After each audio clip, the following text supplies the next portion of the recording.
Bonjour à toutes, bonjour à tous, bienvenue dans cette vidéo. Donc comme je vous en avais parlé dans la vidéo de dimanche, on va regarder les photos qui ont été prises ce dimanche avec le caméra cropping, donc avec le recadrage sur l'appareil photo, et puis on va comparer un peu toutes les tailles de fichiers. Donc là j'ai décidé de partir à partir de Camera Raw, donc on va regarder les différentes tailles de fichiers, et puis on va continuer aussi à regarder, après on va repasser sur Lightroom, et puis sur le fichier donc plein format, je vais essayer de recadrer dans les différentes tailles de fichiers, donc le carré, le 4/5e et le 16/9e, et puis voilà, vous allez voir ce que ça fait sur le plein format, si on le compare justement à ce que j'ai fait en caméra cropping, en carré, en 4/5e, et puis en 16/9e. Donc tout d'abord, on est ici dans Camera Raw, donc quand je suis dans Camera Raw, lorsqu'on sélectionne ici en haut Méta Photo, donc vous avez toutes les informations de prise de vue, et puis vous avez la taille de l'image. Donc vous voyez ici, donc là je suis sur le format, sur le plein format, donc j'ai une taille de fichier de 8256 par 5504,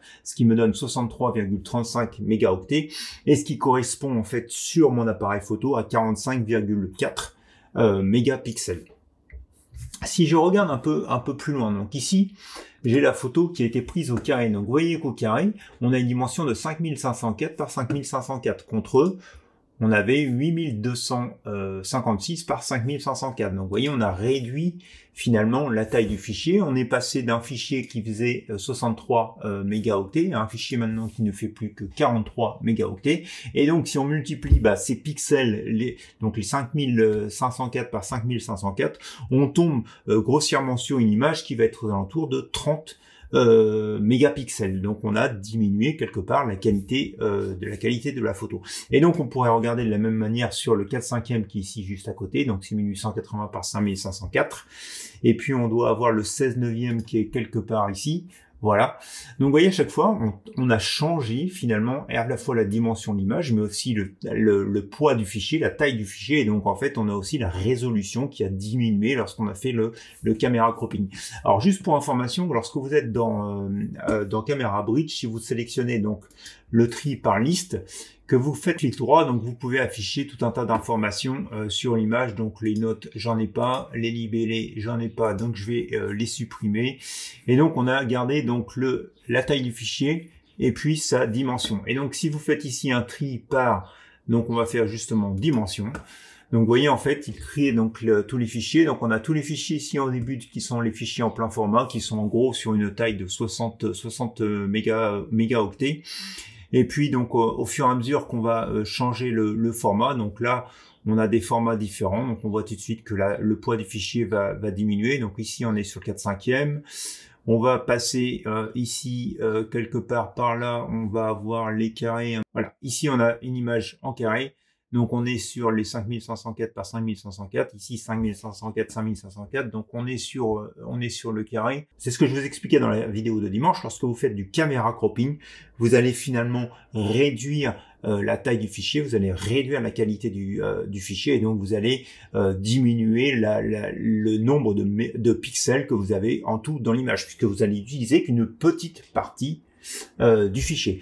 Maintenant, on va passer sur Lightroom, parce que vous allez voir que si c'est handicapant, puisque la qualité est moins bonne, il n'empêche que ce n'est pas pour autant que si vous faites un crop sur l'ordinateur, vous allez augmenter ou améliorer la qualité de l'image. Ici à gauche, c'est le format, donc plein format.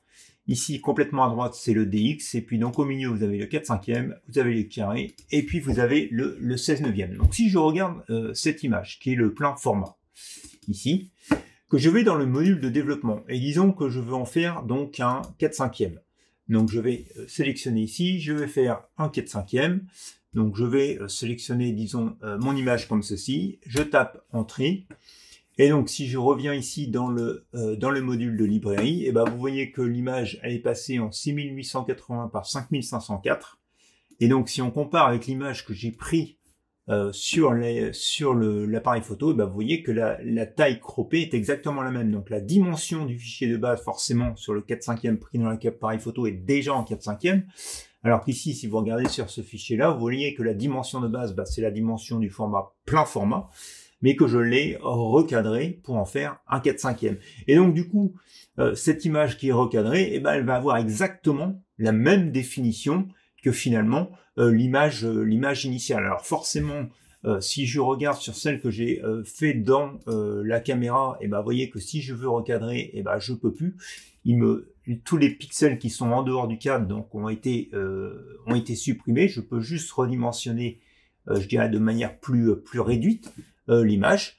Alors que si je vais dans l'image, hop, ici, que j'ai pris en plein format et que je veux la recadrer, et ben là, j'ai toujours toutes ces informations et donc je peux les récupérer potentiellement, ces informations. Vous voyez, c'est l'intérêt de prendre la photo en FX, c'est-à-dire que si pour une raison X ou Y, j'estime que, je sais pas, ben voilà, j'ai coupé cette fleur-là et cette feuille-là et je pense qu'elle aurait dû rester dans l'image, et ben là, je peux toujours la récupérer. On va regarder, donc on va taper entrée, on va regarder ce que j'avais pris, voilà, sur l'autre au 4/5e. Donc là, c'est fini. Si je me dis, ah ouais, finalement, vous voyez, j'ai coupé un peu ce cœur ici et donc je veux le récupérer, et ben là, c'est fini. Je peux plus rien en faire puisque je peux plus récupérer les pixels supplémentaires. Ils ne sont pas sur le fichier d'image. Finalement, donc ils ont complètement disparu. Donc voilà tout ce que je voulais vous dire pour compléter ce que je vous disais dans la vidéo de dimanche sur le caméra cropping et dans son utilité. Donc effectivement, si vous voulez publier sur les réseaux sociaux, donc avec notamment le format Instagram, donc qui est plus le format Instagram, on va dire portrait, que le format paysage ici avec le 4/5e, mais déjà vous avez votre image qui est prête et qui peut être publiée directement sur les réseaux sociaux. Et donc pour une raison X ou Y, si vous avez vraiment besoin de voir le cadrage tel qu'il va être au moment où vous allez publier, et ben effectivement le caméra cropping peut être intéressant.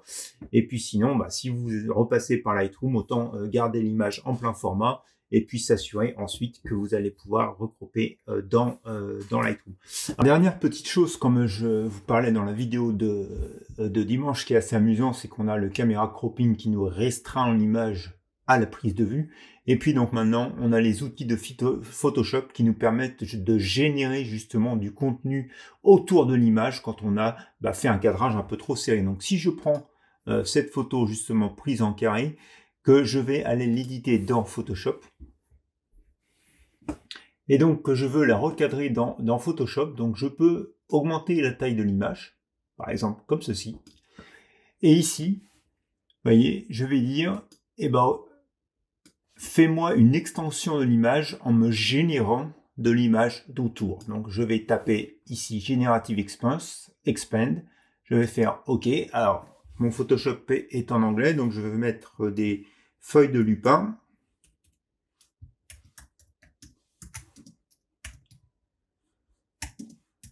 Avec de la rosée. Je lui clique générer. Donc là, il est en train de travailler. Et donc en fait, il est en train de chercher pour me faire du contenu autour de cette image dans la partie qui est en blanc là pour l'instant. Et donc vous voyez, tac, il a généré une image. Alors pour que ça soit peut-être un peu plus visible, je vais supprimer l'image de base. Donc vous voyez ce qu'il m'a généré comme contenu. Et donc vous avez le choix entre plusieurs versions d'images et donc à vous de choisir celle qui va le mieux. Je pense que la première était plutôt pas mal, même si ici ça fait quelque chose de particulier. Là les feuilles sont pas vraiment bien liées. Probablement qu'ici ça serait un peu mieux. On va supprimer pour voir ce que ça donne. Ouais, je trouve que c'est beaucoup mieux ici. Et donc vous voyez en fait de quelque chose, donc on est parti de cette image.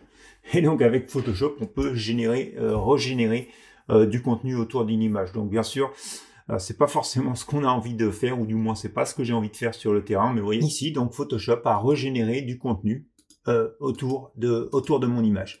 Donc voilà, je voulais terminer la vidéo aujourd'hui sur cette petite note d'humour. Vous avez d'un côté donc des outils dans la caméra qui vous permettent de photographier moins, et puis de l'autre côté dans Lightroom des outils qui vous permettent de générer plus de contenu autour de votre image.